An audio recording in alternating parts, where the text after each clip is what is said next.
Good morning, students.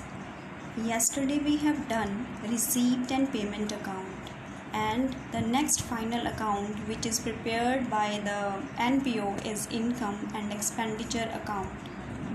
As you already know that in case of non-profit organizations, these are not for profit purpose.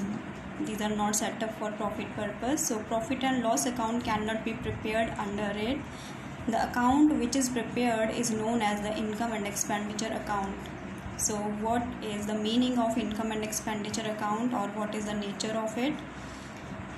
It is a nominal account, and the accounting rule of nominal account is that debit all expenses and losses and credit all incomes and gains. It is similar to profit and loss account.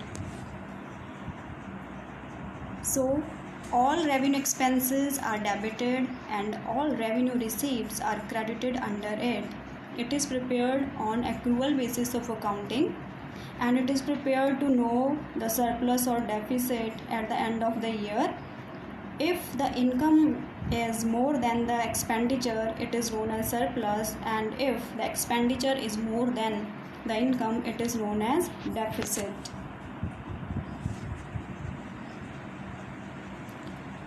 Features of income and expenditure account. First feature is that only revenue items are recorded under income and expenditure account. Capital items are not recorded under income and expenditure account.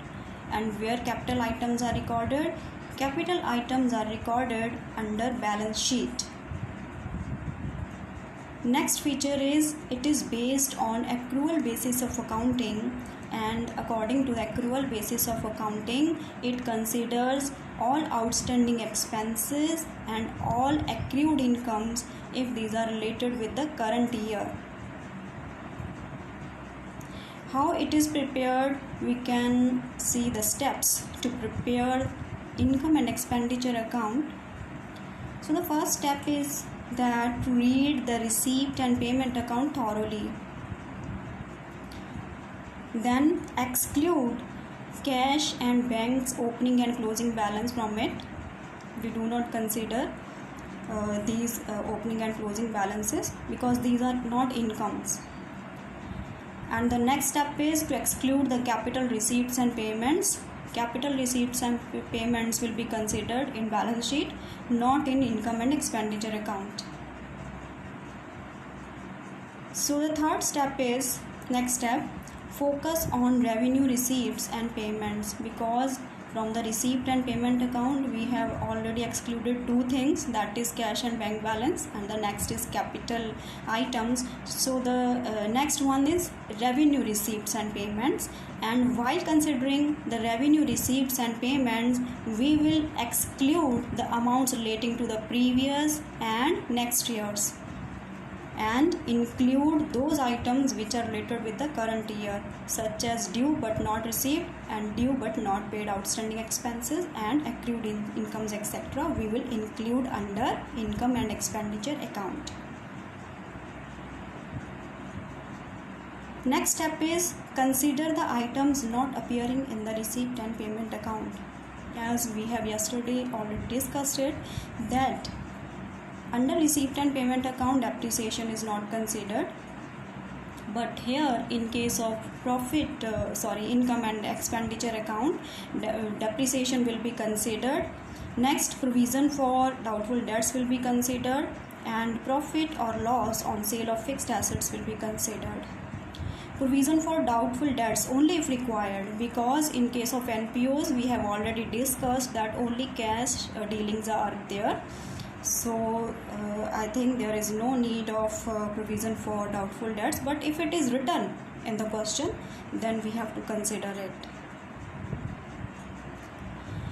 Next is the format of income and expenditure account. First of all, we will write the name of the organization, then the name of the account, that is income and expenditure account. Then on debit side, all expenses will be written one by one, and on credit side, all incomes will be considered one by one. So on debit side I will read. First is salaries. In the same way we are adjusting salaries in profit and loss account, here the adjustment is similar to that of profit and loss account. Add outstanding salaries at the end and less outstanding in the beginning. Next expense is rent, next insurance premium, audit fee, printing and stationery, honorarium, telephone expenses, repairs, depreciation, any loss on sale of fixed asset or sports material used are treated as expenses. Then next on credit side, so credit side is subscription because subscription is an income, and its adjustment I will tell you afterwards. Next item is entrance fee, general donations, sale of old newspapers, hall rent, gain on sale of fixed assets, sundry receipts, etc. Then after writing all the expenses and incomes, we will balance this account. How to balance it? The total of debit is compared with the total of credit. If the total of credit side exceeds, then it will be surplus, and if the total of the debit side exceeds, then it will be deficit. So we can take one example here. So the question is, from the receipt and payment account given below, prepare income and expenditure account of Clean Delhi Club for the year ended 31st March 2017. Receipt and payment account is given here, and on debit side all the receipts are given, and on credit side all the payments are given. So first item on receipt side is opening balance of cash in hand, that is 3,200. Next is subscriptions, 22,500. Next entrance fees is there, donations, rent of hall, and sale of investment. As we already know that in under the receipt and payment account, revenue items as well as capital items both are considered, but in case of income and expenditure account, only revenue items will be considered, and we will exclude the capital items. Here in this case, under receipt, sale of investment is a capital receipt, so we will not consider it in income and expenditure account. And on the payment side, salaries, rent, electricity, taxes,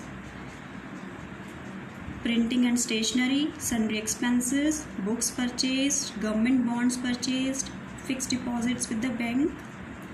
So under this also we will consider only revenue expenditure, not the capital expenditure.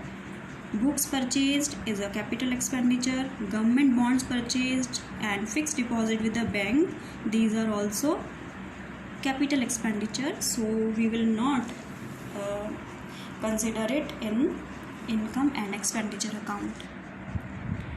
And the last is balance CD is given, that is the closing balance of cash in hand at cash at bank. It is also excluded from the income and expenditure account because it is not an income. So let's see its solution. Its solution is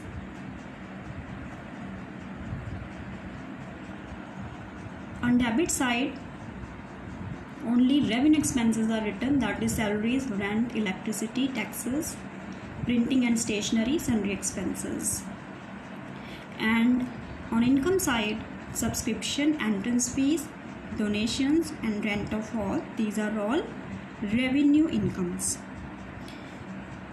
So the balance is surplus, that is the excess of income over expenditure, and the amount is 18,200. I think it is clear to you.